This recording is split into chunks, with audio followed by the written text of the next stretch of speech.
psychologiquement, quand vous êtes vraiment HS, c'est fini, quoi.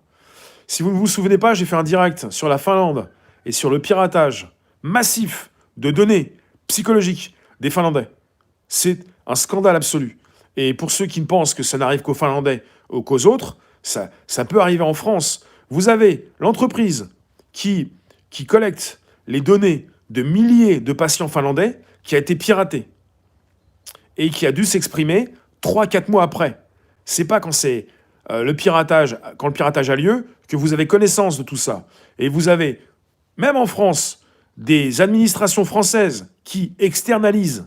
Il y a eu un sujet récemment sur les hôpitaux, que vous avez peut-être suivi, avec une entreprise qui gère l'hygiène dans les hôpitaux, et avec un personnel qui va donc nettoyer les chambres et les couloirs, avec ce qu'ils font rapidement, parce que ces personnes n'ont pas le temps de tout nettoyer.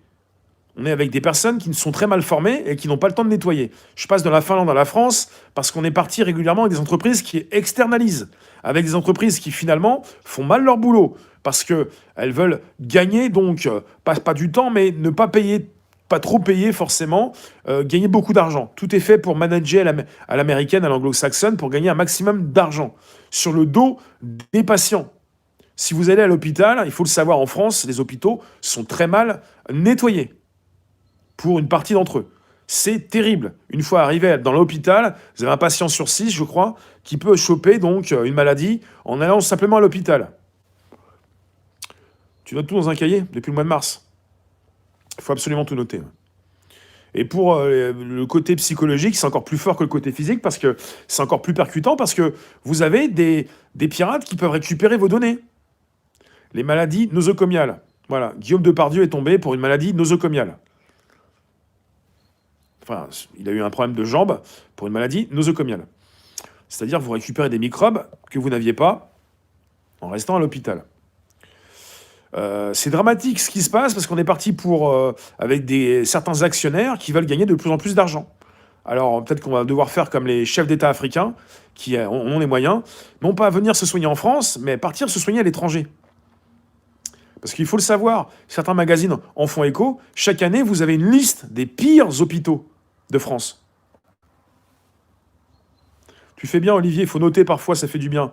Et c'est important de noter ce qui se passe pour contrer, pour raconter, mais pour préciser les incohérences. Et quelque chose d'illogique qui est logique quelque part. On sait quand on rentre à l'hosto, mais on ne sait pas quand on va en ressortir. Dans les EHPAD, c'est pire que dans les hôpitaux. Parce que tout arrive au même moment en 2020, mais ça fait des années que les hôpitaux sont mal gérés, enfin sont gérés pour faire du bise. On ne parle pas des patients, on parle d'usagers. En limite, on pourrait parler de clients. Pour ceux qui sont là, vous pouvez mettre des likes, hit le pouce. Vous pouvez récupérer le lien présent sous la vidéo pour l'envoyer dans vos réseaux sociaux, groupage profil. Vous pouvez inviter vos contacts, parler de ce que je fais autour de vous. C'est 16h le mercredi et même le jeudi avec un taco demain. Mais demain, c'est live pour public comme maintenant avec les commentaires pour tous. Là, c'est spécial. Félicitations, abonnés. Ma grand-mère est morte en 97, infectée à l'hôpital. Je ne sais pas si vous avez suivi l'émission d'Élise Lucet avec les sous-traitants de l'entreprise Honnête.